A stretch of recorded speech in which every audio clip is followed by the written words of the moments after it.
Blake Morrison had terrorized 3 teachers into early retirement and ruled Riverside High with an iron fist for 4 years. But when he cornered the new English teacher in the parking lot that October afternoon, his reign of fear crumbled in exactly 97 seconds. By the end of this story, you'll discover how quiet strength can shatter the loudest bullies, and why sometimes the most dangerous person in the room is the one who looks harmless. Hit that notification bell, because this small-town showdown proves that karma has a black belt in justice. Riverside High School sat like a red brick fortress in the heart of Montana, where Friday night football mattered more than SAT scores, and social hierarchies were carved in stone by 8th grade. The morning mist clung to the Rockies as Eleanor Mitchell pulled her modest Honda Civic into the faculty parking lot, her hands gripping the steering wheel just a little too tight. At 28, she carried herself with the careful poise of someone who'd learned to navigate hostile territories before. Her auburn hair was pulled back in a professional bun, wire-rimmed glasses perched on a face that students would soon learn held depths they couldn't imagine. The October air bit sharp as Eleanor stepped out, adjusting her navy blazer over sensible slacks. She'd driven 12 hours from Denver to escape memories that followed her like shadows, hoping this small town might offer the fresh start her bruised soul desperately needed.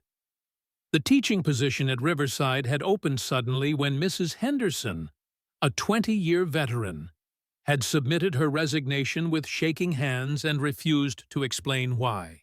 Eleanor didn't know about the systematic campaign of harassment that had driven the beloved teacher to tears, or about the administration's careful blindness to certain students' behavior. Blake Morrison emerged from the main building like a predator sensing fresh prey. At 18, he stood 6'3", with the broad shoulders of a linebacker and the cold blue eyes of someone who'd never faced real consequences. His Letterman jacket hung loose over expensive jeans, designer sneakers squeaking against wet asphalt. Behind him trailed his usual crew, Tyler Jenkins, whose daddy owned half the county's mineral rights, Marcus Stone, built like a cement truck with twice the intelligence, and Chad Williams, whose family's political connections made him feel untouchable. They'd been watching Eleanor's car circle the parking lot, noting the out-of-state plates and the careful way she'd chosen a spot far from the student section. New teachers were always the easiest targets, especially ones who looked like they'd never thrown a punch in their lives. Blake's grandfather had donated the new gymnasium. His father sat on the school board, and his mother organized the fundraisers that kept struggling programs afloat. In Blake's world, money equaled immunity, and teachers were just hired help who needed reminding of their place. Eleanor gathered her materials from the back seat, unaware of the 4 sets of eyes tracking her movement. Her cardboard box contained carefully organized lesson plans, a few personal items, and something that would have given Blake pause if he'd noticed a small wooden plaque reading Colorado State Martial Arts Champion, Women's Division, half hidden beneath teaching manuals. But Blake saw only what he wanted to see: another meek educator ripe for breaking. The first bell rang across campus as Eleanor made her way toward the building, her low heels clicking against concrete in a rhythm that suggested confidence despite her racing pulse. She'd taught in urban schools where metal detectors and security guards were standard, but something about Riverside's pristine facade felt more ominous. The manicured lawns and fresh paint couldn't quite hide the undercurrent of tension she'd sensed during her interview, when Principal Roberts had mentioned the strong school spirit with eyes that never quite met hers. Room 237 would be Eleanor's domain for the foreseeable future, a corner classroom with large windows overlooking the football field where Blake had earned his untouchable status. The space still held traces of Mrs. Henderson's 20-year tenure inspirational posters slightly faded at the edges, a coffee mug forgotten on the windowsill, and desk drawers that stuck like they'd been hastily cleaned out. Eleanor began arranging her materials with methodical precision, each placement deliberate as she tried to claim the space as her own. The warning bell brought the first wave of students, and Eleanor positioned herself by the door with a welcoming smile.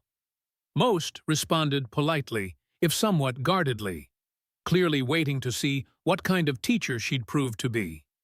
Then Blake filled the doorway, his presence seeming to suck oxygen from the room. He didn't acknowledge Eleanor's greeting, instead surveying the classroom like a general inspecting conquered territory.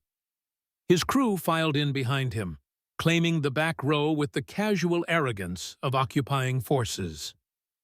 "Good morning, everyone," Eleanor began, her voice carrying the kind of warm authority that came from genuine passion for teaching. "I'm Ms. Mitchell, and I'm excited to be your new English teacher. Before we dive into today's lesson, I want you to know that this classroom is a space where every voice matters, where we'll explore literature not just as words on a page, but as windows into different worlds and experiences." Blake's snort carried clearly across the room, followed by muffled laughter from his corner. "Windows into different worlds," he drawled, his voice pitched to carry. "What is this? Kindergarten story time?" A few students shifted uncomfortably, caught between nervous giggles and second-hand embarrassment. Eleanor's smile never wavered, though something flickered behind her glasses that Blake was too arrogant to recognize as a warning. "I understand that might sound idealistic, Blake," she said, reading his name from her seating chart. "But I've found that literature has this amazing ability to help us understand perspectives different from our own, even perspectives we might initially resist." Tyler leaned over with a stage whisper that reached every corner of the room. "Looks like we got ourselves another bleeding heart, boys. Wonder how long this one'll last." The temperature in the classroom seemed to drop several degrees, but Eleanor continued as if she hadn't heard. She outlined her expectations for the semester, her teaching philosophy, and her passion for helping students discover their own voices through writing. Most of the class seemed genuinely engaged, but Blake's crew made a show of their disinterest. Marcus put in earbuds until Eleanor quietly asked him to remove them. Chad sprawled across his desk like he was lounging at home, and Tyler made paper airplanes from her carefully prepared handouts. Eleanor handled each small rebellion with patient professionalism, never losing her temper, but firmly maintaining her boundaries. What none of them knew was that she'd spent the previous 3 years teaching in East Denver, where gang affiliations and metal detectors were daily realities. Blake's performative defiance felt almost quaint compared to students who'd carried real weapons and faced genuine hardships. But she also recognized something familiar in his behavior, the desperation of someone who'd built their identity on being feared and didn't know how to exist without that power. The bell rang, signaling the end of first period, and students began filing out with the usual combination of relief and curiosity about their new teacher. Blake lingered, his crew hovering near the door like bodyguards waiting for orders. He approached Eleanor's desk with the swagger of someone who'd never been told no by an authority figure, his blue eyes cold as winter sky. "Just so we understand each other, teach," he said, his voice pitched low enough that only she could hear. "This is my school. These are my halls. And you're just passing through." Mrs. Henderson thought she could change things too. Look how that worked out for her. Eleanor looked up from organizing her papers, meeting his gaze without flinching. Up close, she could see the careful cultivation of his intimidating persona, the way he positioned his body to loom. The practiced sneer that had probably sent younger students scurrying. But she could also see something else, something that made her teacher's heart ache, despite his cruelty. Behind all that manufactured menace was a kid who'd never learned that real strength came from lifting others up, not tearing them down. "I appreciate you being direct, Blake," she said calmly, never breaking eye contact. "But I think you might be surprised by what I'm capable of handling. I've taught students who faced challenges you couldn't imagine, and I'm not easily intimidated." Blake's mask slipped for just a moment, surprise flickering across his features before the sneer reasserted itself. Teachers didn't usually talk back, didn't look him in the eye like an equal. They certainly didn't speak with the quiet confidence of someone who'd faced down worse than an 18-year-old with a god complex. "We'll see about that," he said, backing away with his crew. "Enjoy your honeymoon period, Ms. Mitchell. It won't last long." As the classroom emptied, Eleanor allowed herself a moment to process the encounter. She'd known there would be challenges. Every school had its difficult students. But something about Blake's casual mention of Mrs. Henderson, the way other students had gone quiet during his little performance, suggested this was more than typical teenage rebellion. This felt systematic, practiced, like a machine designed to break spirits and silence voices. The rest of the morning passed in a blur of introductions and assessments, Eleanor working to learn names and gauge the academic levels of her various classes. By lunchtime, word had spread about the new English teacher who didn't back down from Blake Morrison. Students whispered in hallways, some with excitement at seeing someone stand up to the school's unofficial king, others with concern for what they knew was coming. Eleanor ate her lunch alone in her classroom, grading papers and planning for the afternoon while trying to ignore the clusters of students who kept walking past her windows. She was reaching for her coffee when she noticed movement in the parking lot below.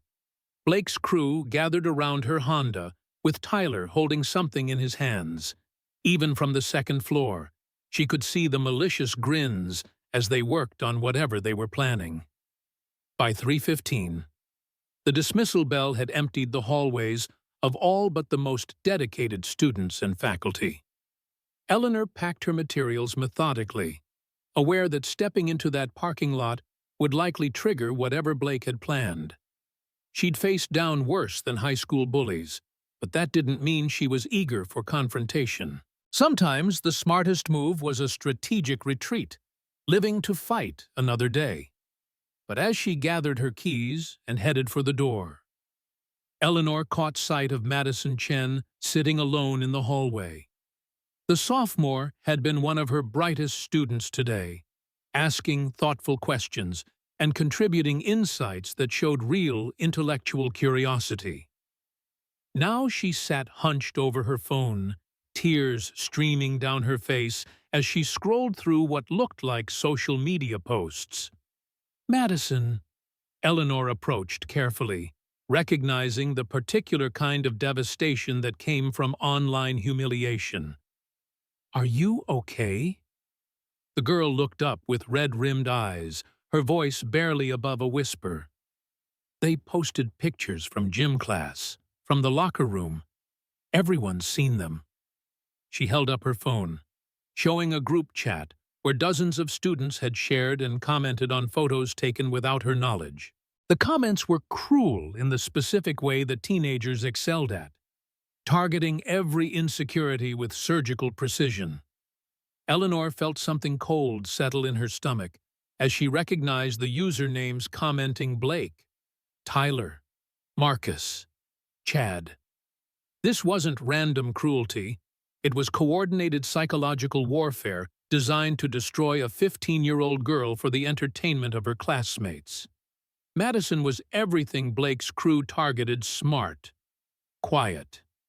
From a family that didn't have political connections or generational wealth to shield her from consequences. "Madison, look at me," Eleanor said, sitting down beside the girl. "This is not your fault. What they did is illegal. It's a violation of your privacy. And it's absolutely not acceptable. But everyone's seen them, Madison sobbed. They're saying things about my body, about my family. Blake posted that my mom cleans houses for white families like some kind of servant. How am I supposed to go to school tomorrow? Eleanor's hands clenched involuntarily, her carefully maintained professional composure cracking as she thought about Blake's smug face, his casual cruelty toward a child who'd done nothing but exist in his orbit. She'd dealt with bullies before, had been one herself before learning better. But this felt different, more calculated and vicious than typical teenage meanness. We're going to fix this, Eleanor said, helping Madison to her feet. First, we're going to report this to the administration and probably the police. Second, we're going to make sure those photos are removed from everywhere they've been posted. And third, we're going to make sure the people responsible face real consequences. Madison's laugh was bitter beyond her years. You don't understand, Ms. Mitchell. Blake's family owns this town. His grandfather built half the buildings on Main Street. His dad's on the school board. And his mom organizes every charity event that matters. Teachers have tried to stop him before. They all quit or transfer. He's untouchable. Eleanor helped Madison gather her things, walking her toward the main office while processing what she'd learned. The systematic nature of Blake's behavior. The institutional protection he enjoyed. The pattern of educators being driven away. It painted a picture of corruption that went deeper than one difficult student. But it also meant that traditional channels of authority might not be enough to protect kids like Madison. As they reached the main office, Eleanor's phone buzzed with a text from an unknown number. Looks like the new teacher wants to play hero. Check your car. Attached was a photo of her Honda, all 4 tires slashed and profanity spray-painted across the windshield. Blake and his crew stood in the background, not even bothering to hide their faces. Eleanor stared at the image, feeling something shift inside her chest. She'd come to Riverside hoping for peace, for a quiet place to heal and help kids learn to love literature. Instead, she'd walked into a war zone where children were tortured for sport, and adults looked the other way. Every instinct told her to call her principal in Denver, to beg for her old job back and leave this toxic environment behind. But then, she looked at Madison, still crying over photos that would follow her through social media forever. She thought about Mrs. Henderson, a woman who'd dedicated 2 decades to education before being driven away by teenagers with too much power and too little supervision. She considered how many other students had suffered in silence. How many more would if someone didn't finally say enough. Eleanor had spent 3 years in Denver learning that sometimes the system failed kids, that sometimes the adults who were supposed to protect them either couldn't or wouldn't act. She'd developed her own methods for dealing with predators, techniques that went beyond traditional disciplinary channels. Blake Morrison thought he was untouchable, that money and connections made him immune to consequences. He was about to learn how wrong he could be. Eleanor walked Madison to the counselor's office, then headed for the parking lot with purposeful strides. Her modest Honda looked like it had been attacked by vandals, which wasn't far from the truth. Blake's crew had done their work efficiently, making sure the damage was visible from the school windows where other students could witness their power. They wanted everyone to see what happened to teachers who didn't know their place. Blake emerged from behind the gymnasium, Tyler and Marcus flanking him like bodyguards. They approached with the casual arrogance of teenagers who'd never faced real consequences. Phones already out to record whatever humiliation they'd planned next. Eleanor stood beside her ruined car, her expression calm as mountain lake water. Looks like you had some car trouble. Teach, Blake called out, his voice carrying across the parking lot. Shame when people don't take care of their property. Eleanor removed her blazer slowly, folding it carefully and placing it on her car's hood. Underneath, her simple white blouse revealed arms that were more toned than her loose clothing had suggested. She rolled up her sleeves methodically, like someone preparing for manual labor. You know what's interesting about bullies? Blake, she said, her voice carrying despite its conversational tone. They always assume they're the strongest person in the room. Tyler laughed, pulling out his phone to start recording. What are you gonna do? Give us detention? Eleanor smiled, and something about that expression made Marcus take an unconscious step backward. It wasn't the polite professional smile she'd worn all day, but something sharper, more knowing. The smile of someone who'd been underestimated before and had learned to appreciate the advantage it provided. I'm going to give you boys a choice, Eleanor said, stepping away from her car to give herself room to move. You can apologize to Madison, remove those photos from every platform where you've posted them, pay for the damage to my car, and spend the rest of your high school years learning to treat people with respect. Or what? Blake sneered, moving closer with the confidence of someone who'd never lost a physical confrontation. You'll call our parents, file a report, lady. You have no idea how this works. Eleanor's stance shifted almost imperceptibly, weight balanced, knees slightly bent. To untrained eyes, it looked like she was just standing more comfortably. But anyone with martial arts experience would have recognized the ready position of someone prepared to move fast. Or I'll teach you that actions have consequences, she said quietly. And some lessons hurt more than others. Blake had never hit a teacher before, but there was a first time for everything. His fist came forward in a looping punch that telegraphed its intention from a mile away, the kind of wild swing that worked against smaller kids or intimidated adults. Eleanor wasn't either of those things. Her movement was so quick that phones recording from multiple angles would later need to be slowed down to see exactly what happened. Eleanor stepped inside Blake's swing, her left hand deflecting his punch while her right found the pressure point just below his elbow.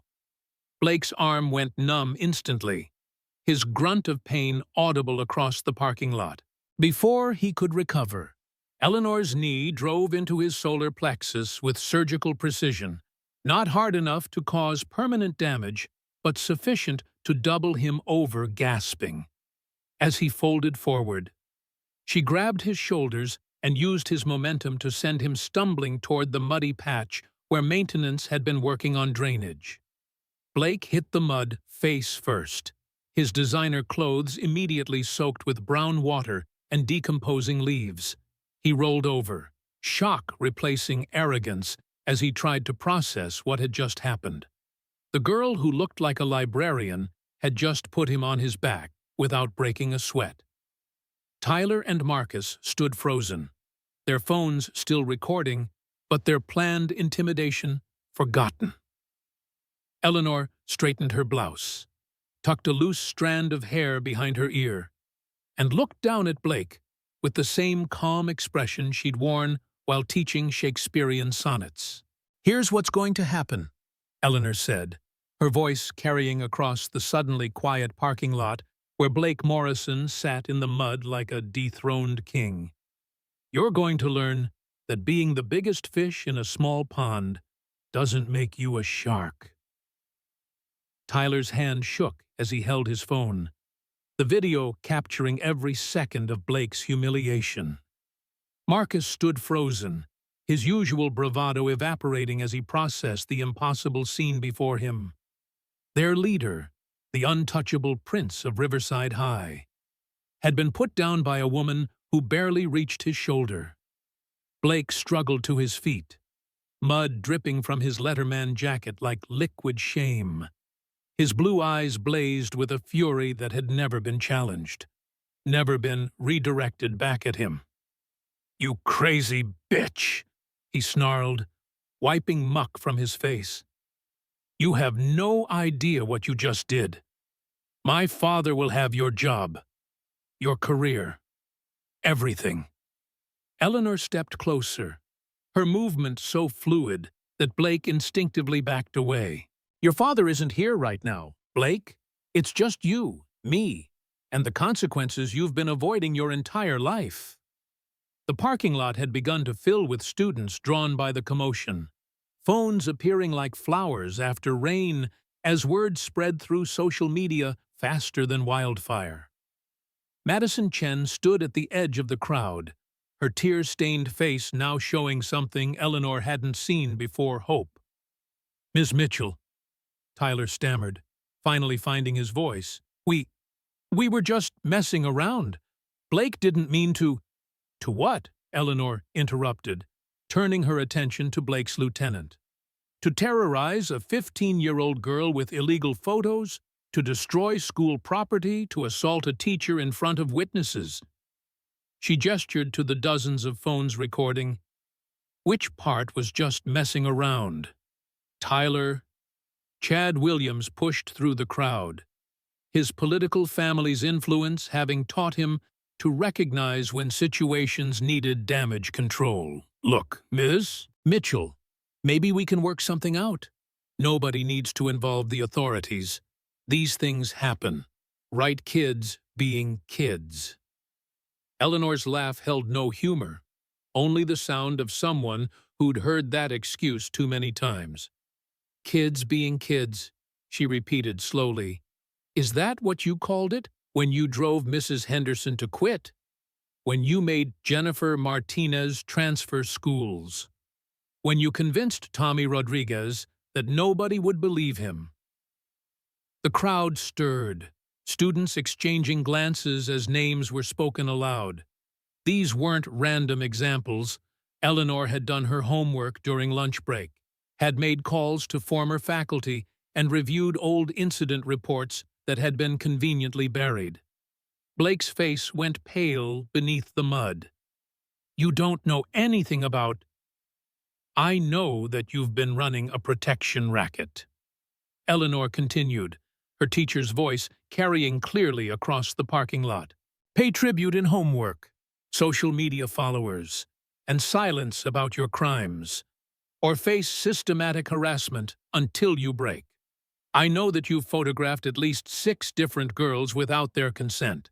I know that you've used your family's donations as leverage to avoid consequences for assault, theft, and emotional terrorism." Principal Roberts appeared at the edge of the crowd, his face flushed from running across campus. "Ms. Mitchell, what is the meaning of this disturbance?" Eleanor turned to face her supervisor, noting how his eyes immediately went to Blake with concern, rather than assessing the situation objectively. "Principal Roberts, I'm addressing a pattern of criminal behavior that's been allowed to flourish under institutional protection." "Now see here," Roberts sputtered, clearly uncomfortable with the public nature of the confrontation. "These are serious accusations. We have procedures that have failed every victim for 4 years. Eleanor cut him off. "Procedures that prioritize donation checks over student safety. Procedures that have turned this school into Blake Morrison's personal hunting ground." Blake found his voice again, emboldened by the principal's presence. "She attacked me. Look at my clothes. Look what she did. I want her arrested. I want her fired. You want a lot of things," Eleanor said quietly, her tone cutting through his tantrum like a blade. "But what you're going to get is accountability." She pulled out her phone, displaying the photo Blake had sent of her vandalized car. "This constitutes destruction of property, criminal mischief, and conspiracy. The photos you posted of Madison constitute child exploitation and cyberbullying. Your assault on me was witnessed by dozens of students and recorded from multiple angles. And the principal's face cycled through several expressions as he processed the legal implications. Blake's family money could buy a lot of things, but it couldn't erase digital evidence or silence this many witnesses. Madison stepped forward from the crowd, her voice stronger than it had been all day. "She's telling the truth about the photos. Blake and his friends have been doing this to girls for years. We never thought anyone would believe us." One by one, other students began speaking up. Stories of harassment, of systematic bullying, of a culture of fear that had been normalized for so long that challenging it seemed impossible. Eleanor watched Principal Roberts's face grow paler with each revelation, understanding that his carefully maintained ignorance was about to become legally indefensible. "This ends now," Eleanor announced, her voice carrying the authority of someone who'd found her purpose. "Blake, you have exactly 1 hour to remove every illegal photo from every platform. You will personally apologize to every student you've harmed. You will pay for the damage to my car and any other property you've destroyed. And you will surrender your phone to the police for a complete digital forensic examination." Blake's laugh was desperate, brittle. "You think you can just give me orders? You think because you got lucky with one little martial arts move?" He lunged forward again, this time with Tyler and Marcus moving to flank Eleanor. They'd learned nothing from watching their leader eat mud, still believing that numbers and aggression could overcome skill and preparation. Eleanor's response was a thing of beauty, economic and precise as a master craftsman's technique. She sidestepped Blake's wild charge while simultaneously grabbing Tyler's wrist and redirecting his momentum into Marcus. The two boys collided in a tangle of limbs and confusion, while Blake stumbled past Eleanor into the side of her Honda. But this time, Eleanor didn't stop with defensive maneuvers. As Blake bounced off the car, she was already moving, her hand finding the pressure point at the base of his neck that sent him to his knees instantly. Tyler tried to grab her from behind, only to find himself flipped over her shoulder and landing hard on the asphalt. Marcus, the largest of the group, managed to land one glancing blow on Eleanor's shoulder before she trapped his arm in a joint lock that had him crying out in pain. The entire sequence took less than 15 seconds. When the dust settled, all three boys were on the ground while Eleanor stood over them without a hair out of place. The crowd of students had grown silent, phones still recording, but faces showing a mixture of awe and disbelief. "Anyone else want to test whether I got lucky?" Eleanor asked conversationally, looking around at the gathered students. When no one moved, she nodded approvingly. "Good, because I haven't been completely honest with you about my background." She reached into her car, pulling out the wooden plaque that had been hidden in her teaching materials.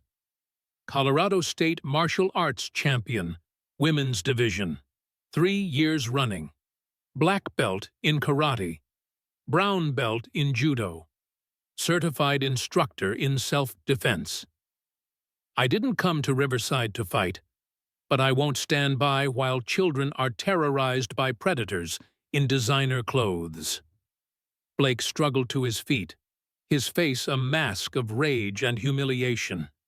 "This isn't over," he hissed, his voice cracking with emotion. "You think you're some kind of hero? You think these losers will protect you when my family comes for your job?" Eleanor studied his face, seeing past the anger to the fear underneath. Blake Morrison had built his entire identity on being untouchable, on having power over others through violence and intimidation. Strip that away, and what remained was a scared kid who'd never learned how to exist without hurting others. "Blake," she said gently, her teacher's instincts recognizing a student in crisis despite his cruelty. This doesn't have to define you.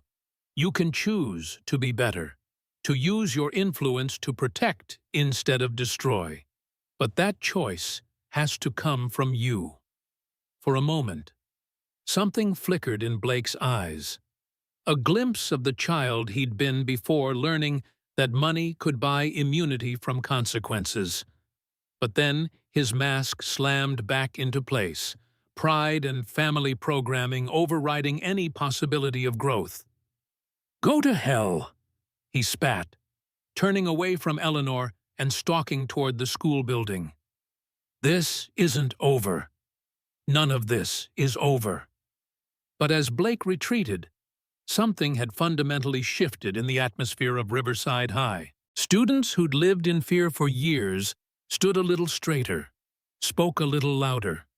The untouchable king had been dethroned in full view of his subjects, and the spell of his invincibility was permanently broken. Principal Roberts cleared his throat, clearly struggling to reassert control over a situation that had spiraled far beyond his comfort zone. "Ms. Mitchell, while I appreciate your concern for student welfare, we really must discuss your methods. Violence is never the answer to violence is what I stopped." Eleanor interrupted, her gaze steady and uncompromising. "What Blake and his crew have been doing to students for years is violence, psychological terrorism, sexual exploitation, systematic harassment designed to break spirits and silence voices. I simply ensured that it stops today." She gestured to the crowd of students, many of whom were already approaching Madison with words of support and solidarity. "Look around, Principal Roberts. When was the last time you saw students at this school look hopeful instead of afraid?" The principal followed her gaze, noting the subtle but significant changes in body language and interaction patterns. Students who'd previously scurried through hallways with downcast eyes were making eye contact, smiling, engaging with each other without the constant vigilance that had become their normal state. As if summoned by her words, Richard Morrison's black BMW pulled into the parking lot with the aggressive speed of someone accustomed to making dramatic entrances. Blake's father emerged from the vehicle like an avenging angel, his expensive suit and perfect hair marking him as a man who'd never been told no by anyone who mattered. "What the hell is going on here?" Richard demanded, his voice carrying the authority of someone who'd bought and paid for most of the county's political establishment. "I got a call that some teacher attacked my son." Eleanor stepped forward, her modest clothing and calm demeanor a stark contrast to Richard's manufactured outrage. "Mr. Morrison, I'm Eleanor Mitchell, your son's English teacher. I defended myself when Blake and his friends attempted to assault me after vandalizing my car and posting illegal photographs of a minor student." Richard's face flushed red as he processed the accusations against his golden child. "That's ridiculous. Blake would never—" Blake documented his crimes. Eleanor interrupted, holding up her phone. "Text messages threatening me, photos of the vandalism, digital evidence of harassment campaigns against multiple students. Would you like to see the evidence before or after I turn it over to the FBI's Cybercrime Division?" The parking lot fell silent, except for the sound of dozens of phones still recording every word. Richard Morrison had built his power on controlling narratives, on ensuring that inconvenient truths never saw daylight. But this confrontation was happening in full view of social media, where truth traveled faster than money could contain it. "You're making a mistake," Richard said, his voice dropping to the threatening tone that had intimidated business rivals and political opponents for decades. "I have connections you can't imagine. Resources that will destroy your career, your reputation, your entire future." Eleanor smiled, the same calm expression she'd worn while putting his son in the mud. Mr. Morrison, I've faced down gang members with actual guns. Your money and connections don't scare me nearly as much as you think they should. She gestured to the crowd of students, still growing as word spread through the school. What should scare you is this: every one of these kids has a phone, a social media account, and a story to tell about your son's behavior. You can try to bury one teacher, but you can't silence an entire generation that's learned to document everything, as if to prove her point. Someone in the crowd called out, "The video's already at 50,000 views." Another voice added, "Someone made a compilation of all Blake's victims." The modern reality of instant viral content was working against the Morrison family's traditional power structure. Their ability to control information overwhelmed by the speed of digital communication. Richard Morrison looked around at the sea of young faces, finally understanding that his old methods of intimidation and influence were powerless against this new paradigm. His son's reign of terror had been built on secrecy and institutional complicity. But Eleanor's public confrontation had stripped away both protective layers. "This conversation isn't over," he said finally, the threat lacking conviction. "Yes," Eleanor agreed quietly. "There will be consequences, starting with your son facing real accountability for the first time in his life." As Richard Morrison drove away, his black BMW disappearing into the Montana afternoon like a retreating storm cloud, the gathered students began to disperse. But something fundamental had changed in the DNA of Riverside High School, a shift from fear-based compliance to empowered resistance that would reshape every interaction going forward. Madison approached Eleanor as the crowd thinned, her eyes bright with tears that had nothing to do with sadness. "Ms. Mitchell, I don't know how to thank you. Nobody's ever stood up for us before." Eleanor placed a gentle hand on the girl's shoulder, recognizing the moment when a victim transforms into a survivor. "You don't need to thank me, Madison. You found your voice today. You spoke your truth even when it was scary. That courage came from inside you." She looked around at the other students, still processing what they'd witnessed. "All of you have that same strength. Blake Morrison never had real power over you. He just convinced you that he did. Today, you learned the difference." As the sun set over the Rocky Mountains, painting Riverside High in shades of gold and possibility, Eleanor Mitchell stood beside her vandalized Honda and smiled. She'd come to this small town seeking peace and quiet healing, instead finding a battle that had needed fighting for years. Tomorrow would bring new challenges, angry phone calls from the school board, threatening letters from expensive lawyers, and probably a few more attempts at intimidation from the Morrison family machine. But it would also bring students walking taller, teachers finding their voices, and a community learning that money couldn't buy immunity from consequences forever.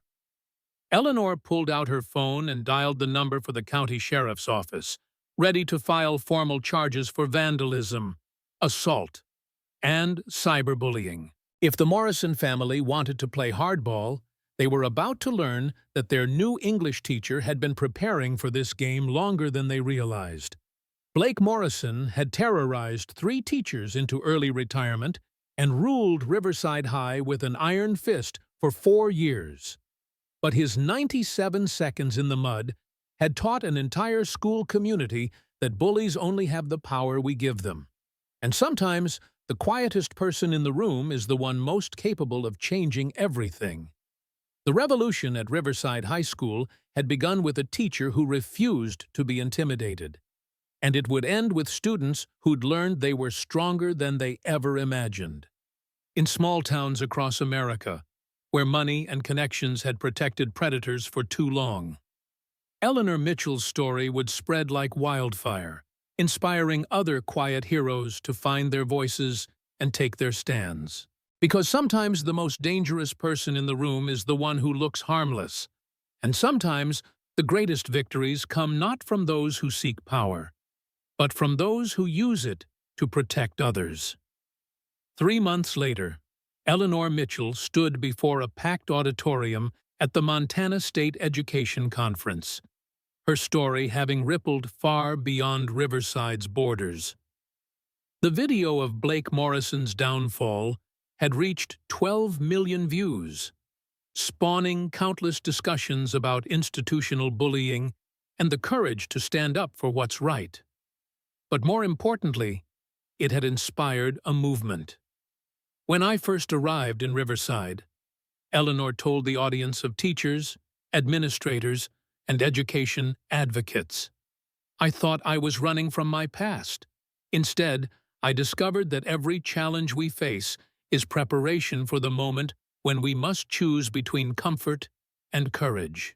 In the audience, Madison Chen sat with her mother, both wearing matching Courage Over Comfort t-shirts that had become symbols of the anti-bullying movement Eleanor had inadvertently started. Madison had become a peer counselor at Riverside, helping other students find their voices and document instances of harassment before they escalated. Blake Morrison himself had surprised everyone by requesting a meeting with Eleanor 2 weeks after the parking lot incident.